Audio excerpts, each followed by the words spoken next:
Hello everyone, and welcome to another episode of Player One Start. You know, sometimes being a single player can be a little bit lonely. You would think with all the extra time I should have on my hands that I should be able to get through this backlog of games quicker without having any of the distractions such as family and friends. Well, believe it or not, there are times when I do things besides play video games or collect video games. But that's not what this channel is all about.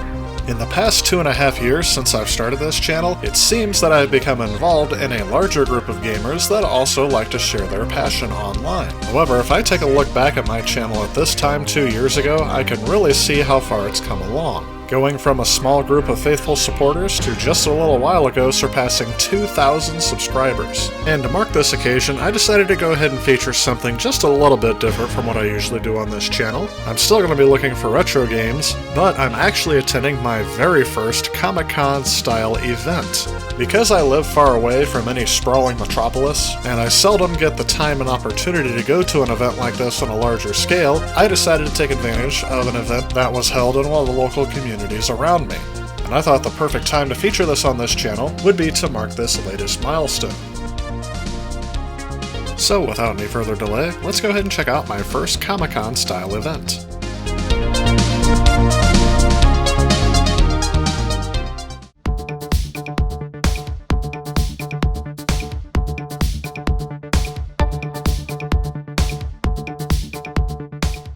Well, here it is. This is my first experience at a Comic-Con type event, and I wasn't really sure what to expect. I arrived too late for most of the stuff on the schedule, so I just decided to go ahead and take a look around and see what I find.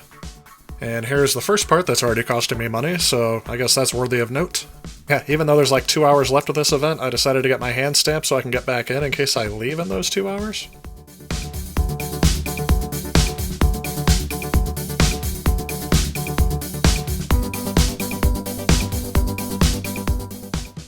As soon as I walk in, I'm greeted to the first comic book booth, and I can definitely see where part of the name of this convention comes into play. And even though I'm a big fan of Star Wars, I am not really much of a comic book reader myself. You know, I like the movies, of course, and I guess that maybe comic books are more of a type of reading, and that's not much what I do in terms of fiction. I actually like reading more non-fiction stuff. I guess that's why I'm not really into collecting comic books. But I mean, there's plenty of them here. But the reason why I came to this convention was more for the retro gaming scene, and this was the first spot where I saw some. But before I got into that, I almost forgot I saw these little custom Lego figurines that you can get based on characters from popular media, and I think these things are really neat. If I was a kid, I would have loved collecting these things and then building stuff with them, and I mean, it would have been really fun. But getting back to the retro gaming scene, I did see these Nintendo collector's cards, next to some Xbox, PlayStation 2, and Wii titles. As much as I'm a fan of Star Wars and Star Wars video games, this is one game I do not have yet, and that is the Star Wars Kinect game for Xbox 360. I've heard it's not that good, and, you know, maybe I'll get it someday. But it is not this day! Now here's more of the items I'm looking for, some retro consoles and retro games. I didn't have Fire Emblem yet, but I'm not really looking to collect stuff for the Wii at the moment, so had to pass on it. I mean, Wii and PS3 stuff I'm sure is going to get more collectible here real soon. I feel like I've already grabbed a lot since they've been clearancing them out of other stores, so I usually keep my eye out more for cartridge games, which they had here. Star Wars 32X was a neat find. Leafing through some of the other selection they had here, not really too much that was unique, or something I didn't already have in my collection. Teenage Mutant Ninja Turtles 2 here was a nice find. Somebody will enjoy that for this price. Or for $2 cheaper for some reason if they pick up this copy instead of the other one. Huh. Some of the older stuff they had behind the counter here, including an original NES. Well, I found this figurine of Emperor Palpatine, and I was wondering whether or not I should buy it. Do it! Maybe it's something I should wait for. ICANN has some Teenage Mutant Ninja Turtles figurines, though. The reason why I don't usually collect this stuff, though, is the fact that I don't really have the space for it. Granted, this wouldn't take up too much space, but if I collected a lot of them, then I could run out of space real quick. Hey look, it's the American Dweem! So I've been keeping my eye out on the Star Wars DVDs because some of the editions have the original unaltered trilogies on them, and the only version of those I own currently is on VHS, and I'd like to get a digital copy of some sort so that I can, you know, keep watching stuff in the future.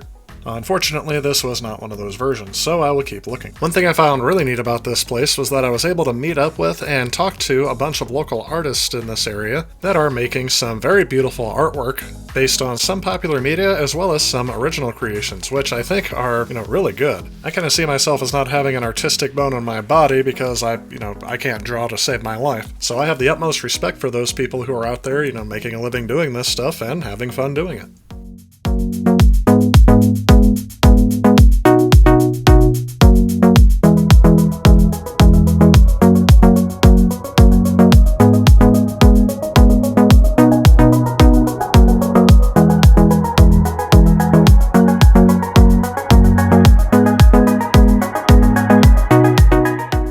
Here we have a lot more toys and figurines and things from Star Wars, comic books, X-Men, and all that stuff. Some of these things are starting to get repetitive at this point, so I may not show every one of these I found.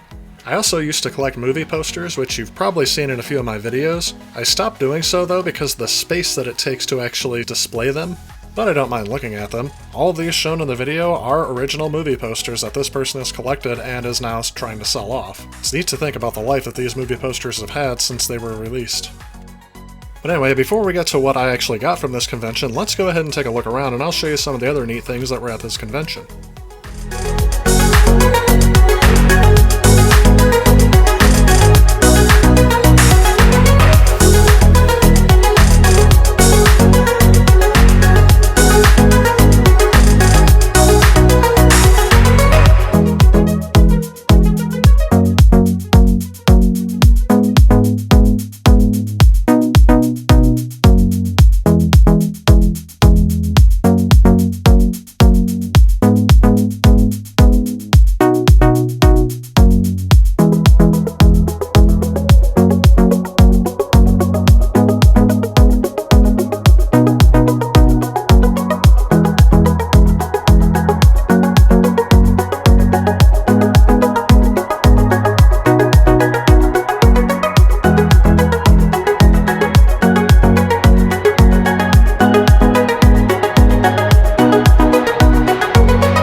I have to admit, I found that the Darth Vader cosplay here was pretty darn cool. Anyone can wear the costume, but doing the makeup underneath, that's gotta take some work. Anyway, this table is the one where I found most of the stuff I got at this convention. They had a lot of cool things here that I was not expecting to find. I had my eye on this Macintosh Plus for a little while, but while also looking around the table, I had to have Darth Vader remove his helmet here so I can take a look at this Microvision console. I also really like this pinball Game & Watch. Unfortunately though, I was not able to get it. I had only brought so much money to spend, and I wanted to get a couple of other things, and this is just the one that fell off when I was negotiating. And that's a shame because it was in really nice condition. But anyway, what I ended up getting from this table was this Microvision console, which I got for $20, and the Macintosh Plus back here, which they said of course does not work, but I'm okay with taking a look at it to see if I can get it working, and I was able to get that for $20 as well. And if I can't get it working, it would definitely make a good display piece. I don't think I have anything like this in my collection at the moment. They did have a variety of electronic games I would have liked to have grabbed, but I didn't have the money at the time to do it. Hopefully sometime I can do a review on these things. They had a spot where you can play board games, but I didn't want to play this one. There was even more cosplay over on the other side of the convention center, and I did recognize a few more of them. Somebody even built their own claptrap, but I had to mute him so I could keep my channel family friendly. And this little Ghostbuster was adorable, walking around with his own proton pack. His dad had also dressed up like a Ghostbuster, and that was kind of neat to see. At that booth, he was also selling some Ghostbusters High C, as well as the famous newspaper from Back to the Future Part 2. And again, I kind of focused on some of the things that I was more interested in here at the QuadCon, which mainly ended up being some video game and Star Wars related figurines and merchandise. At another booth, I found myself looking through some loose Atari 2600 games, and there were a lot of these that I found interesting. However, since I was not able to negotiate a deal for a bulk purchase from the seller, I ended up having to pass on these. That is hard for me to do, but it is better in the long run to wait for the better deal than to overpay now. Which is a shame because I also wanted to get some of these complete in-box titles. But I hope they had fun packing all this stuff back to their car. Not that I am bitter about it or anything. Walking past the comic book Wolverine, I found a whole bunch more figurines that I was kind of curious to look at. Again, neat to look at, but not something I'm really collecting. When I was growing up, the WWF was a lot more major than I feel it is these days, so it was kind of a nostalgic rush to see some of these older wrestling figurines. And after spending about an hour and a half here going through some of the toys and video games and chatting with the artists and cosplayers, it was finally time for me to collect my newly acquired items and head home.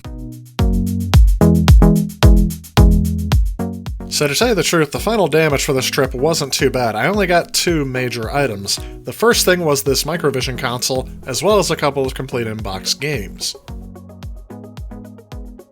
The other item that I got was the Macintosh Plus, and even though I know it's not working, I may do another video on this here in the near future, showing my restoration attempt, or if I can figure out what's wrong with it and when I need to fix it.